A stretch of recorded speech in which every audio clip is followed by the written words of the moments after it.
Messieurs le Premier Président de la Cour militaire de Kinshasa, Gomé, distingués membres de la Cour, mon général, la police d'audience s'est rangée pour vous rendre les honneurs et vous présenter le public qui comparaît à l'audience de ces jours. Commandant police d'audience, adjudant-chef Mbaya Chintou. À vos ordres, mon général.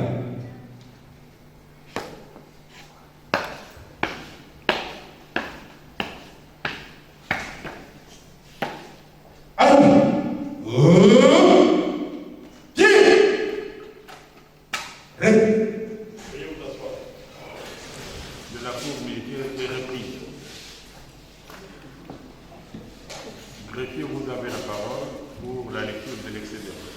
Depuis la Gomé à Kinshasa. Affaire en continuation.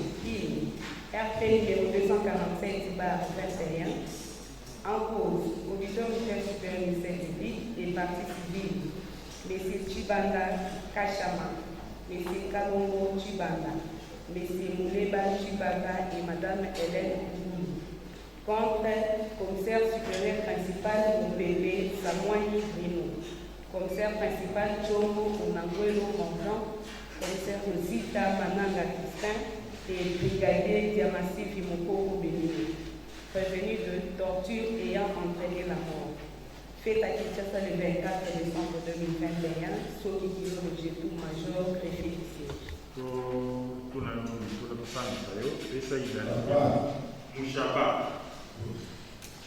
Mouchaba, le peuple génial. Mouchaba, le peuple génial. Génial. Génial. Génial. Génial. Ah, génial. Oui. Il a été jugé plus de 32 fois par la Cour suprême de justice que pour les infractions d'arrestation arbitraire, à l'instar des infractions d'adultère, la plainte personnelle de la partie victime est une conditionnalité de recevabilité. Dès lors qu'il existe une plainte, aucune plainte de la partie qui se considère victime, eh bien, la conséquence à donner à une pareille infraction soumise à votre appréciation, c'est l'irrécevabilité. C'est ainsi que M. Morgon Chombo, on avait l'objectif de vous dire. Et vous avez suivi autant que nous autres les témoignages de M. Marcel Kagea, qui a dit, et cela autrefois, que c'est lui qui a appelé M. Morgon au fin de déposer à leur direction une plainte. Et à ce niveau, il vous avez ajouté qu'après m'avoir auditionné, il m'a mis à la disposition, naturellement pour éviter un double emploi, à la disposition de M. Zida.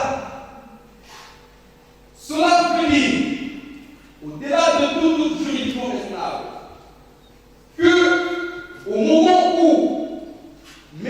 Marcel Kazadi Béa quittait les bureaux de mon client Morgon que voici, vers les bureaux de l'OPJ Zika que voilà, il était en état de liberté totale.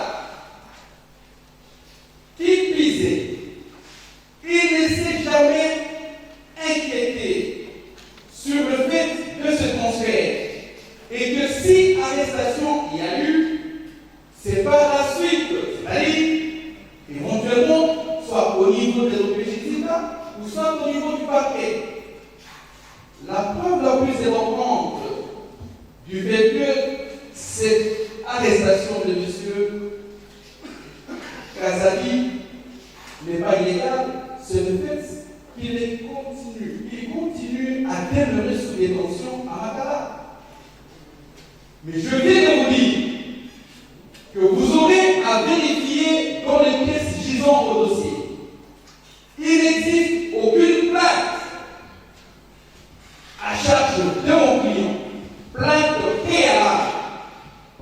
pour arrestation arbitraire qui doit naturellement venir de M. Marcel Kazadi.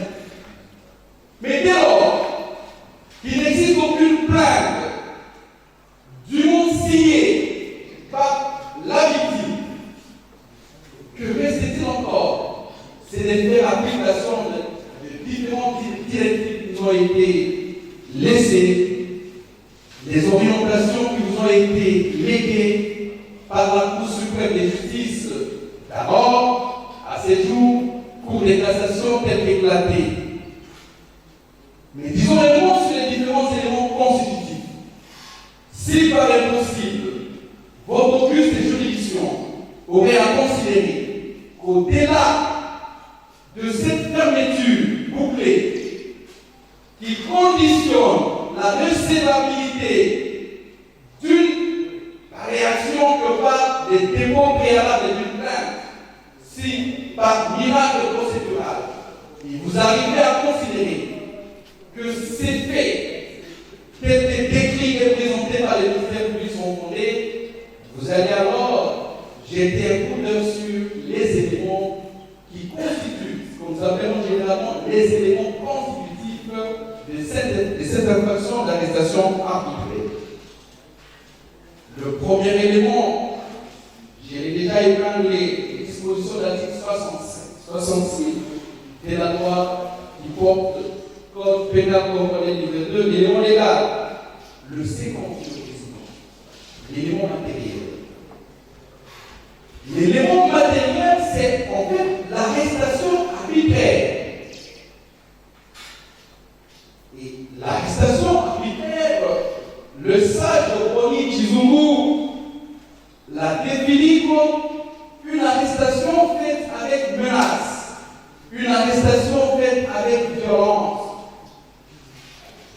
Essayons de remplacer X par sa valeur. Essayons de colmater les faits au droit. En l'espèce, préoccupant. Monsieur Marcel Kazadi a-t-il été arrêté lorsqu'il s'est trouvé entre la main de mon client Boissy? Il vous a dit lui-même, en toute liberté, sous la sévérité de votre regard, que j'ai déposé ma plainte devant M. Bongon. Et celui-ci, après m'avoir auditionné, m'a remis librement. Et ce n'est qu'à ce niveau qu'il est devenu plutôt plaignant. Il a été en plus poursuivi pour l'infraction de l'essai. Et alors, dès lors que il est d'une évidence apodictique que sur déclaration publique, ce monsieur Kazadi vous a révélé qu'il n'a jamais été aux arrêts devant lui et que c'est par la suite de papier qu'il a conduit ainsi, l'élément matériel manque gravement. Que dit alors encore bien un mot sur la force, la violence, la coercition. Le fait pour M. Marcel de se déplacer de chez lui jusqu'à l'office, jusqu'à la direction des services généraux, cela a été fait mutu proprio, c'est-à-dire librement. C'est lui qui prend dans sa liberté des citoyens libres l'initiative de venir déposer. Donc il n'existe à ce niveau aucune coercition. Voilà encore un autre élément qui manque gravement. Je voudrais évoluer en parlant de l'élément intentionnel. L'élément intentionnel, comme le dit le sage Boni Chizungu, c'est le caractère illégal de l'arrestation. Cela suppose que la personne, éventuellement, qui arrête, le fait de façon contre-alléguée. Mais, supposons même par hypothèse impossible que lorsque mon client a transféré M. Kazadi devant l'OPJ et qu'à ce niveau-là,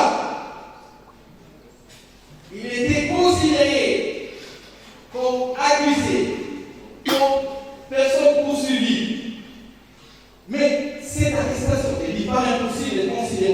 dévotitat, il a été arrêté. Mais cette arrestation n'est pas illégale.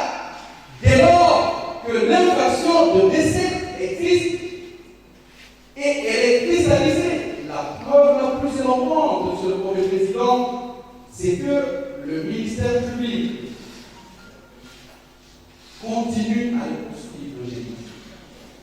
Ça serait là une espèce d'autodestruction pragmatique. Que les considérer que la personne que je poursuis et que je continue à poursuivre a été arrêtée arbitrairement. J'appelle ça une autodestruction pragmatique. Monsieur le Premier Président, je viens de vous démontrer, au regard des dispositions légales, des prescrits légaux, sur le plan matériel et fonctionnel, j'ai colmaté l'effet de la cause au droit. Vous vous rendrez à l'évidence que mon client, pour les faits dont il est accusé, du moins pour les derniers réquisitoires, mon client, objet d'éthique, est pur, blanc plus que neige. Et en effet alors, croyez-vous, Monsieur le Premier Président, croyez-vous, après tous ces éléments, que M. Morgan Chongo Konawelo est coupable de l'infraction dont on l'accuse? Après avoir analysé tous ces éléments, ne croyez-vous pas à sa sincérité, surtout après avoir écouté M. Kazadi, à la question de savoir si votre buste croit encore que mon client est coupable, vous aurez à répondre en disant non coupable, acquitté. Et cela sonnera à nos oreilles respectives et des citoyens lambda innocents.